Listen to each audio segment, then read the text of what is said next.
Salam jumpa kembali pada Renungan Harian Embun Pagi hari ini. Saudara, pada hari ini kita akan dituntun oleh firman Tuhan yang selalu menyegarkan kita, menyejukkan hati kita, sehingga apa yang kita lakukan di dalam tuntunan dan penyertaan daripada Kristus Yesus.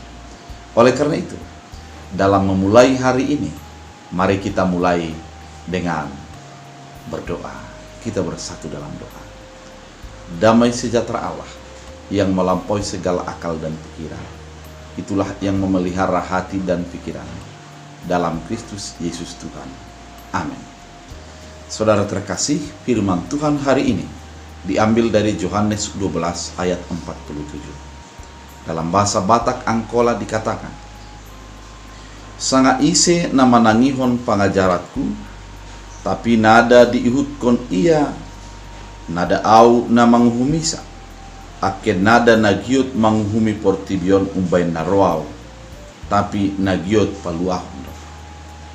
Dalam bahasa Indonesia, dan jikalau seorang mendengar perkataan tapi tidak melakukannya, aku tidak menjadi hakimnya, sebab aku datang bukan untuk menghakimi dunia, melainkan untuk menyelamatkannya. Demikian firman Tuhan. Saudara terkasih dalam Kristus Yesus, ketika antar manusia sering menyalahkan antara satu dengan yang lain, di mana ada orang yang merasa diri lebih benar dan orang lain penuh dengan kekurangan dan kesalahan. Ada orang yang dengan mudah melihat kelemahan-kelemahan daripada yang diperbuat orang di sekitarnya, sehingga ada perkataan dia bukan orang baik, dia seharusnya dihukum. Itulah mungkin yang keluar daripada pikiran orang. Namun ketika Yesus datang ke dunia ini, sesungguhnya bukan untuk menghakimi, tapi untuk memberikan kasih. Kenapa dikatakan demikian? Karena memang kalau kita mengingat kepada Yohanes 3 ayat 16, karena begitu besar kasih Allah akan dunia ini, sehingga ia memberikan anaknya yang tunggal, supaya setiap orang yang percaya kepadanya tidak binasa, melainkan beroleh hidup yang kekal. Artinya kehadiran Yesus Kristus adalah untuk menyatakan kasih kepada orang yang tidak bisa keluar daripada beban dosa dan tuntutan daripada dosa yang sudah diperbuatnya. Oleh karena itu kehadiran Yesus adalah sebagai mewujudkan kasih Allah, sehingga segala yang dilakukannya adalah sebagai wujud daripada kasih. Ketika para orang Farisi dan ahli Taurat mencoba Yesus untuk menjadi hakim atas orang-orang berdosa, dia mengatakan, "Aku datang bukan untuk menghakimi, namun untuk memberikan kasih." Artinya Yesus menyatakan dirinya adalah sebagai pemberi kasih, bukan untuk menghakimi. Karena memang tugas penghakiman itu adalah menjadi ketika nanti di akhirnya Allah menyatakan kuasanya, di sanalah akan ada hakim, di mana orang yang benar dan orang yang tidak benar akan dihukum dan diberikan upah sesuai dengan apa yang sudah diperbuatnya. Demikian juga dalam kehidupan, ketika Yesus menyatakan, biarlah firman yang menjadi menghakimi, bukan yang menjadi Yesus sebagai menghakimi. Artinya, sudah dinyatakan firman Allah dalam kehidupan, sehingga ketika kita melakukan, sudah mendengarkan firman Tuhan, kemudian melakukan yang kurang baik, mari kita dikoreksi oleh firman itu, sehingga kita bisa diubahnya, kita bisa dituntunnya. Kita tidak perlu untuk menghakimi orang lain, namun nyatakanlah firman itu sehingga bisa dilakukan dan diteladani oleh orang lain. Kita tidak perlu untuk menyatakan ataupun memperlihatkan kehebatan kita, kekudusan kita, dan menganggap remeh terhadap kekurangan orang lain. Yang paling penting adalah hiduplah di dalam firman, hiduplah di dalam kasih, Yesus datang adalah untuk mengasihi, bukan untuk menghakimi. Yesus datang adalah agar orang-orang yang berdosa, yang sudah di dalam lumpur dosa tersebut, menjadi keluar daripada beban dosanya, dan dia terselamatkan. Itulah yang dinyatakan oleh Yesus Kristus.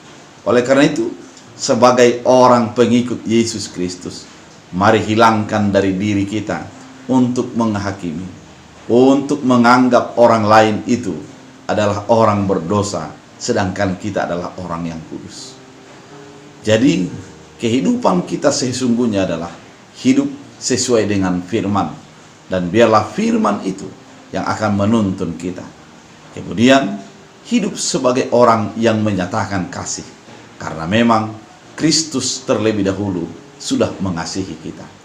Dengan perbuatan yang demikian, dengan sikap hidup yang mengandalkan Kristus Yesus, maka kehidupan kita adalah berbuah di dalam firman itu.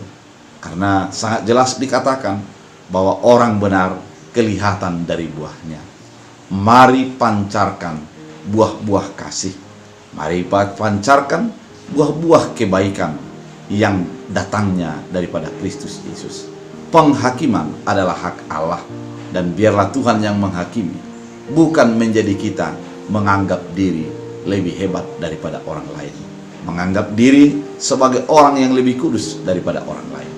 Teladan yang dinyatakan oleh Yesus Kristus ini mau mengingatkan kepada kita, serahkanlah penghakiman kepada Allah, namun tugas kita adalah tugas untuk mengasihi. Maka berbuat kasihlah di dalam segala sikap hidup. Kita bersatu di dalam doa. Terima kasih Tuhan atas firman yang begitu indah, mengingatkan kami sebagaimana Yesus menyatakan dirinya bukan untuk menghakimi, karena firmanlah yang akan menghakimi. Yesus datang adalah untuk menjadi memberikan kasih. Demikian kehidupan kami di berbagai persoalan, di berbagai keadaan kehidupan. Jadikan kami meneladani kasih, bukan menjadi menilai lebih kudus dan lebih baik daripada orang lain. Jadikan kehidupan kami adalah sebagai inspirasi dan pelaku kasih, sehingga firman Tuhan semakin berbuah di dalam sikap hidup kami. Hamba berdoa bagi setiap umat yang mendengarkan firman ini, Engkau lingkupi mereka, Engkau berkati mereka, dan biarlah Roh Kudus-Mu menambahkan sukacita hari demi hari dalam kehidupan. Apabila ada yang bergumul saat ini, Engkau hadir Tuhan, karena kami tahu ketika Tuhan hadir, segalanya akan menjadi kebaikan. Sepanjang hari ini, berkati tangan mereka, berkati hati mereka, berkati mulut mereka, sehingga apa yang dilakukannya adalah tindakan yang memancarkan kasih daripada Kristus Yesus. Terima kasih, kami berdoa dalam Kristus Yesus. Amin. Tuhan Yesus memberkati.